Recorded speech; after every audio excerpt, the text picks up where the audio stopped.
Hi guys, welcome back to my channel. My name is Naomi, and in today's video, we are gonna be going over game-changing weight loss habits that have helped me lose 30 pounds and keep it off over the past 2 years. I have gone through many weight fluctuations throughout the years. All the way up until high school and university, I was very unfit. Like the last person to run around the track in gym class levels of unfit. But after I graduated university, I was able to get in the best shape of my life. Then during the pandemic, I gained over 30 pounds and again became very unfit. And now I have since lost that weight and kept it off for the past 2 years. But I didn't just lose the weight, I also gained a lot of muscle and generally increased my fitness level. But let me give some quick context and background about my eating habits and why I was so unfit up until the end of university. A huge part of it was that I had a scarcity mindset when it came to food. I didn't grow up super poor, but my parents definitely had to be very frugal when I was young and would encourage us to eat as much as possible when the opportunity came. I also grew up with my parents telling me to always finish my plate, and me and my brother would get in trouble if we didn't finish our plates, and I feel like this is an experience that a lot of people can relate to. Getting into the habit of constantly finishing my plate even though I was way past the point of being really full, it definitely taught me to ignore my fullness cues and deeply ingrain this habit of overeating. I would also feel major food FOMO, which most of you know FOMO stands for the fear of missing out. Food FOMO specifically is when you decide to eat something because you have this feeling that you'll never be able to eat it again. I'd also have food curiosity where I'd have thoughts like, I've never tried this particular dish before, I'm curious what it tastes like, but to a compulsive degree, where I had a fear of not being able to get my hands on that food. It would just be very anxiety inducing if I missed out on that opportunity to try that food. So I really had to recognize and unlearn those patterns in adulthood. I also struggled with horrible, basically debilitating gut issues for most of my youth and into my early 20s. I was diagnosed with IBS when I was like 13 or 14. So my whole journey to get fit has always been very much combined with trying to resolve my chronic gut issues. And just as a disclaimer, I'm obviously not a doctor or a nutritionist, so take what I'm saying with a grain of salt, take what everybody on the internet is saying with a grain of salt. I am just a person who has a passion for health and wellness and has figured out a diet and lifestyle that works really well for me. But I will say all of the advice that I'll be giving in this video is pretty tame. My personal philosophy when it comes to my diet and lifestyle is that my focus will always be physical health, mental health, and longevity. And the way that I look on the outside is just a nice side effect of actually being healthy on the inside. So without further ado, let's get into habit number 1. The first habit is to make the healthy choices the easy one. I have a rule in my house where I do not keep any unhealthy foods or snacks in the house. I don't know about you, but if I know that I have cookies or donuts or pizza in my house, that's all I'm gonna be thinking about all day. It's gonna be so distracting. I will repeatedly go into my kitchen even when I'm not actually hungry to snack on those things. If I do want something like ice cream or cookies or a burger, I will get that outside of the house and I'll get a single serving and eat it sitting down in the restaurant, sitting down in the bakery. Basically, I just don't bring it home. I do love to bake, so when I do bake something, I will keep 1 or 2 servings for myself and my husband, and I'll share the rest with friends and family. Alternatively, I do keep healthy snacks and foods in my house at all times. For example, I always keep baby carrots, chopped up cucumbers, and a bunch of fruit in my fridge. And right after I do groceries, I always make sure to wash the carrots, cut up the cucumbers, and wash all of the fruit and box them up so it's even easier for me to grab those things throughout the week. I'm basically doing this to make the healthy options the easier options. Another thing that I love to keep in the house is a healthy spread or dip. My favorite low-calorie dip or spread is getting a butternut squash, roasting that with tons of seasonings, mashing that up, and keeping that in the fridge. It is genuinely so delicious and addictive, and it's amazing because it is just purely a single veggie, so you are getting tons of vitamins, minerals, and fiber. Dips and spreads are so quick and easy to meal prep. Also, life hack, instead of putting these dips and spreads on a piece of toast, which can be pretty high calorie, I opt for something called crisp bread or snack bread, which is an insanely low calorie alternative. For For example, I just grabbed the 2 snack breads or crisp breads that I have in my pantry right now. This one is a multigrain one. It is full of fiber. It has flaxseed and sesame seed, and for 3 slices, it only has 110 calories, which is amazing because when I'm having like a snack in the middle of the day, I like to keep the calories low, and I like getting most of my calories from my actual meals. And then this one is even less in calories. This is only 80 calories for 4 slices. If you have a sweet tooth like I do, overnight oats is one of my favorite sweet treats to keep in the house at all times. It's filling, it has lots of fiber, lots of protein, and it is so quick and easy to meal prep. I will make about 2 to 3 jars at a time, and it keeps in the fridge for about a week. Overall, what I'm saying is to meal prep. I usually meal prep around 6 meals, and the rest of the time I will get a takeout salad or some sort of rice bowl. Habit number 2 is to focus on whole foods and no added sugar. So what do I mean by whole foods? I mean foods that are minimally processed or not processed at all. That means fruits, veggies, meats, eggs, complex carbs like potatoes, rice, beans, lentils, and oats. And by minimally processed, I mean fermented foods like kimchi, sauerkraut, kombucha, kefir, and yogurt. It is so important to include these fermented foods in your diet for your gut health. And there's a very simple rule of thumb when it comes to building your meals and building your plates. Basically, give or take 1/4 of your plate should be protein, 1/4 should be carbs, and half should be veggies. I also want you to start your day with a savory, protein-packed breakfast instead of a sweet one. I know that the typical North American diet is basically dessert for breakfast, but there is no worse way to start your day off than having a huge bowl of sugar. If you start the day off with, let's say, a bowl of cereal, your energy levels will be shit. You're probably gonna have brain fog. Your insulin levels will cause you to have uncontrollable cravings for more junk food later in the day. On the other hand, a savory, protein-packed breakfast will give you sustained energy throughout the day and will keep you full for way longer. My current favorite breakfast is avocado, cottage cheese, 2 boiled eggs on that whole grain crisp bread that I showed earlier, and I cover that all in spicy chili crisp and sesame seeds. This is a really well-rounded breakfast because you have healthy fats from the avocado, protein from the cottage cheese and eggs, and fiber from the whole grain crisp bread. I also don't want you to be afraid of carbs. Potatoes are one of my favorite carbs because they keep me really full and satisfied for a long time, and most importantly, they're delicious. I also cannot live without rice because I am Bengali, so rice is a staple at every single meal. If you are currently eating a diet full of processed foods and added sugar, your brain and body are probably really out of touch with your authentic hunger and fullness cues. Processed foods and added sugar completely dysregulate your insulin, blood sugar, and other metabolic hormones. So you will basically feel ravenously hungry all the time, and your cravings for unhealthy junk food will be through the roof. But when you switch to a whole foods diet, I would say within about 3 weeks, you will start to rediscover your authentic fullness and hunger cues. Like I said, I do have a huge sweet tooth, but when I get into this routine of only eating whole foods and only eating fruit as my dessert, my cravings for chocolate basically completely go away. I'm in that phase right now where I haven't craved chocolate in so long, which is crazy for me to say because I could not imagine being able to not crave chocolate a couple of years ago. Another rule that I have is absolutely no juice or soda. Soda is obviously bad for you, but some people still think that juice is healthy because of the marketing around it and because it's made from fruit. One obvious fact is that juice has a ton of calories in it. In my opinion, it's kind of a waste to get those calories from juice because juice doesn't fill you up. The only thing that you're getting from it is the sugar and the water, and you're tossing the best part, which is the fiber. When you're having juice without the fiber from the fruit, your body processes that sugar in the juice completely differently than the way that it would when you just have the sugar in the form of eating the whole fruit. Because the fiber is missing in the juice, you get a huge blood sugar spike. So long story short, just eat the damn fruit. You want orange juice? Eat an orange. You want apple juice?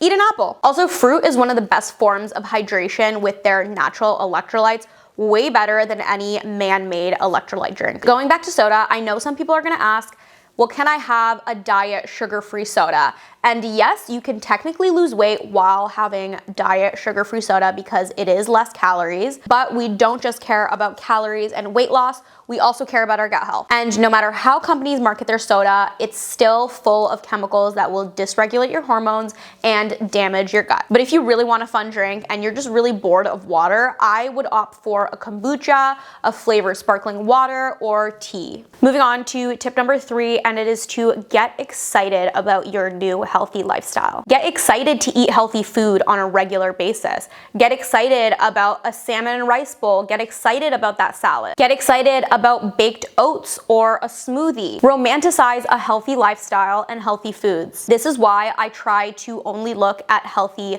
food and lifestyle content on my social media, because it gets me inspired, it gets me in the right headspace. And if you're a foodie like me and your For You page or your Instagram Explore page is full of food content, and sometimes it's kind of triggering you to want to binge on junk food, just use that not interested feature so Instagram or TikTok knows to stop showing you that kind of content. Instead, go out of your way to try and interact with healthy food and lifestyle content. I am the least picky eater. Like I said, I'm such a foodie. I genuinely enjoy all kinds of food. So I kind of use that to my advantage and have social media influence me to crave the healthier options. Or maybe just try and avoid seeing food content altogether, because I know if I see any kind of food content, I get hungry all of a sudden. Try and limit your exposure to seeing food content online or even food billboards, or sometimes I get like flyers for like fast food coupons in the mailbox, and I try to just toss that stuff immediately, because if I see pictures, I will start craving that thing. Once you get that imagery out of your environment, you can start feeling out when you genuinely get physically hungry,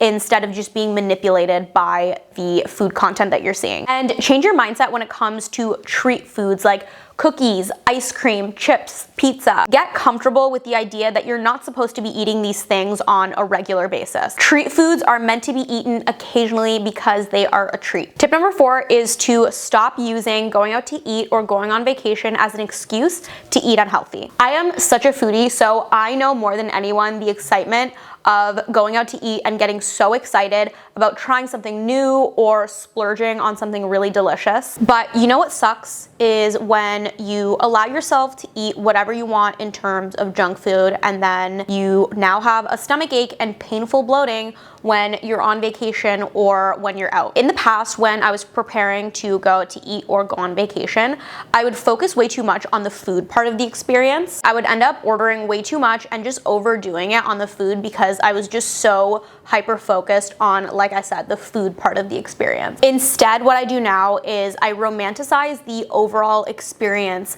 of going to a restaurant or going on vacation. For example, if I'm going out to dinner, I now get excited to get dressed up, see my friends, and enjoy the overall ambiance of the restaurant. I also get excited about the healthy options that the restaurant offers, which for me isn't hard because, again, I'm a huge foodie. I genuinely enjoy all kinds of food, healthy or unhealthy. And by healthy options, I don't mean get a salad. I mean get a salad if you want one. Like sometimes I crave a salad, but a lot of the time I want something a little bit more hearty and filling. I usually like to get a balanced meal with a protein, lots of veggies, a complex carb, and healthy fats. But if I'm really craving something unhealthy that's on the menu, I will ask the person that I'm out with to share and split that dish, and my main meal that I get for myself will be something healthy. This year, I really have been putting the healthy eating while on vacation thing into practice. Most recently, I went to a music festival in Toronto with a bunch of my friends. We were on this trip for about 4 days, and we all stayed at a hotel. The whole time we were getting takeout food, and on our drive up to Toronto, we stopped at an en route, and at en routes, all of the options are just like fast food options. They of course had a Tim Hortons there, so I ended up getting the chili. Tim Hortons chili is actually really, really good. It's super filling. It doesn't upset my stomach. It has tons of protein and fiber. And then for the rest of the trip, every time we got takeout, I would get a really big chicken Greek salad, or I also got a poke bowl one time, and I felt so good on this trip. I was super energized. I slept well. I didn't have any travel constipation. Sorry for the TMI. But the best part of all of these trips is that I genuinely enjoyed everything that I ate. And just to provide some balance, I'm not saying that you can never splurge on an unhealthy snack or a meal, but instead I think it's good to follow the 80-20 rule, where 80% of the time you are making those healthy choices and 20% of the time you are indulging in your cravings. Okay, habit number 5 is water or tea all day, every day. One of my favorite hacks to stop cravings is to drink a cup of tea. I'm a huge fan of tea, so this works really, really well for me. If I'm craving a sweet treat after lunch or dinner, I just make myself a cup of tea, and there's something about a warm drink that really curbs my cravings. I always keep a variety of herbal teas in my house. Herbal teas are great because they're naturally caffeine free, so you could drink them at any point in the day. And herbal teas have so many benefits, like helping with digestion, with detoxification, and some teas even provide a subtle appetite suppression. You've definitely heard this next piece of advice before, so do I really need to say it? But you need to be drinking enough water. Water should be your main liquid that you drink all day. And you guys have probably also heard the fact that sometimes when we think that we're hungry, we're actually just thirsty. You also always want to start the day off with a full glass of water. It should be the very first thing you drink, even before your coffee or tea or matcha in the morning. This really helps get things moving in your gut, and it helps you have a healthy morning. The Mayo Clinic site actually says that you should be drinking around 3 to 4 liters of water a day, and I usually aim for about 3 liters of water in a day. Habit number 6 is stop eating when you are satisfied. A lot of people say that you should stop eating when you're around 70% full. You shouldn't be disgustingly, painfully full to stop eating. But a lot of us fall into the trap of trying to finish our plate of food even when we're way past the point of fullness. And it's because our brains just have this natural desire to finish whatever is in front of us. So just slow down when you eat and try not to eat mindlessly, like when you're watching TV or something. Try to just be more present and really pay attention to your fullness cues. And get used to eating leftovers. Pack up whatever you didn't eat and put it in the fridge for later. To make it even easier, just serve yourself smaller portions in the first place. When I get takeout nowadays, instead of eating straight out of the takeout boxes, which the portion sizes typically are really, really massive, I will serve myself a reasonable portion on a plate, and this has helped me so much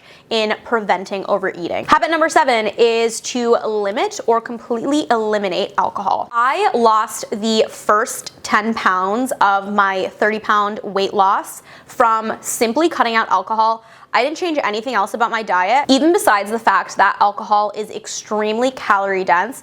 Alcohol is also just very, very bad for you. There are countless studies showing that any amount of alcohol is terrible for your health. I personally experienced so much more than just weight loss after quitting casual drinking. My skin improved, my sleep quality improved, my mental health, my productivity. It was just wins across the board. Also, think about what happens after a night of drinking. You get hungry. You and your friends stop at the McDonald's drive-thru. You get a bunch of junior chickens. And I know that drinking can be fun, and it's so ingrained into our culture, so it is kind of difficult to avoid entirely. I mean, definitely kudos to you if you are able to avoid it entirely, but the balance that I have found for myself is I will drink only on very special occasions. So my birthday, my husband's birthday, other really, really special events, and I end up drinking maybe 3 to 4 times in a year. And when I do drink, I try to keep it around 2 to 3 drinks per night. I'm not getting sloshed like I did when I was in my early 20s. I am personally such a cocktail person. I got really into mixing my own cocktails at home a couple of years ago,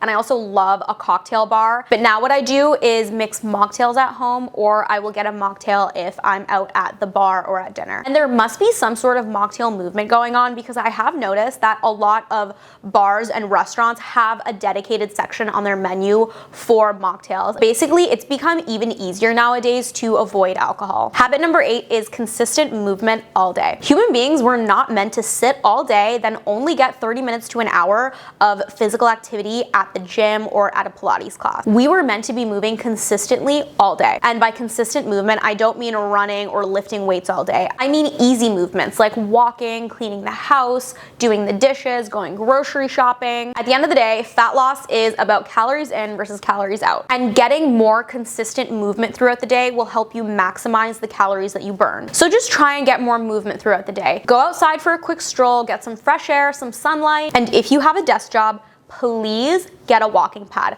My walking pad and my standing desk have literally changed my life. It makes getting 10K steps so easy. And you might be thinking that walking and typing looks tricky, but trust me, you'll get used to it so fast. I also walk pretty slowly, so that does make it easier. If I'm watching TV or a movie, I'll also roll my walking pad into the living room, and that way I'm not just sitting on my couch for those hours. I luckily don't have the habit of snacking while I'm watching something, but I know a lot of people do struggle whenever they're watching a TV show or movies. They kind of pair that habit with the excessive snacking habit. So I think that walking while watching something could potentially help you break that snacking habit, because now you're replacing that snacking habit and keeping busy with something a lot more productive. I also try my best to walk for at least 10 minutes after a meal. I usually only have time to do this after dinner, but this habit helps immensely with digesting your food. And there are studies that show your blood sugar spikes significantly less when you walk after a meal. So whatever your preferred method of movement is, get moving. Moving on to habit number 9, and it is to romanticize exercise. Like I mentioned in the intro, I was very, very unfit growing up, like embarrassingly unfit. And that version of me is so different from the person that most people know me as today. Today, I'm someone that's always doing something active. I'm either lifting weights in the gym, I'm going for a hike, I'm running, I'm playing tennis, I'm playing pickleball. And the way that I was able to overcome that old version of me was by shifting my identity. Appa just came and joined me, so I guess he's gonna be in the video too. But I basically stopped thinking of myself as an unfit person. I told myself that lifting weights and just being active was just who I am, and it's who I've always been. And I started behaving like that version of me. After making that mindset shift, I no longer felt like an outsider at the gym. I no longer felt like a fraud when I was jogging around my neighborhood. Part of owning my new identity was to dress the part. Nothing gets me more excited about the gym or to go for a run than a cute matching set that's comfortable and functional. I would recommend having just a few go-to gym outfits that make you feel really put together and just gets you in the right headspace to want to work out. When you buy high quality workout clothes, you're investing in yourself. Even when I'm doing Pilates or yoga at home, I will still put on a really nice workout set because it gets me in the right headspace. I also want you to try and diversify your exercise routine. Keep it fun and interesting by picking up a sport on top of just plain old weightlifting and cardio. On the topic of weightlifting, everyone, including women, and sometimes especially women, should 100% be lifting weights, because a base level of muscle is crucial for health and longevity. But just weightlifting can get boring sometimes. This year, I started playing tennis, pickleball, and running. Especially for tennis and pickleball, I could be playing for 2 hours at a time and not even realize it because I'm just having a lot of fun. And for most of my tennis sessions in particular, like a 1 hour tennis session even, I will burn around 400 calories, which is crazy. And again, romanticize whatever exercise you're doing. I actually bought 2 new tennis skirts, and when I put those skirts on, I feel so excited to play. I swear, a cute tennis outfit makes me play better. And I know that some of you are gonna hate this, but please incorporate some cardio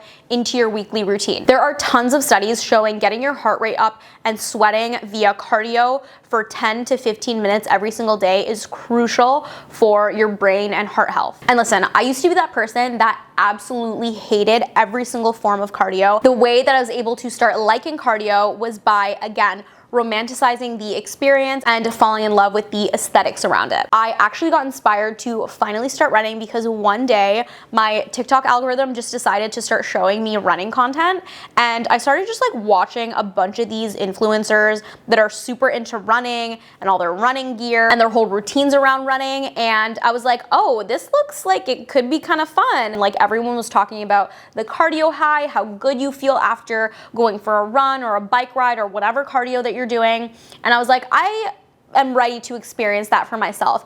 And ever since then, I started running and I've actually been enjoying it because I felt the cardio high for the very first time. And guys, the cardio high is so unreal. Like, you literally feel like you are on top of the world. And once you feel it once, you will get addicted, trust me. So habit number 10, the very last one, is to prioritize your sleep. There is no shortcut or cheat code around getting enough quality sleep. There are so many studies that show when you are sleep deprived, your body literally holds on to fat, and losing that fat becomes so much more difficult. There's also a lot of evidence to show that lack of sleep can cause increased hunger and specifically cravings for junk foods. Don't waste all of your hard work from your diet and your exercise regimen by not getting enough sleep. There are also a lot of new studies that show that women actually need more sleep than men, especially during their periods. Women actually need 9 to 10 hours of sleep per night. Try your best to go to bed a little earlier and get some good sleep hygiene habits, like don't go on your phone, maybe read a book instead. What I love to do, because I do get pretty bad insomnia sometimes, is listen to sleep meditations. The right sleep meditation will absolutely knock me out in minutes. I always love to have a chamomile tea before bed because that shit gets me so drowsy and relaxed and ready for bed. All right, so those are all of the sustainable habits that helped me lose 30 pounds and keep it off for the past 2 years. If you guys have any of your own tips, leave them down in the comments. Follow me on Instagram and TikTok. I post a bunch of fashion content on there. Like this video if you liked it, subscribe if you want to see more. Thank you so much for watching this one, and I'll see you next time. Bye guys.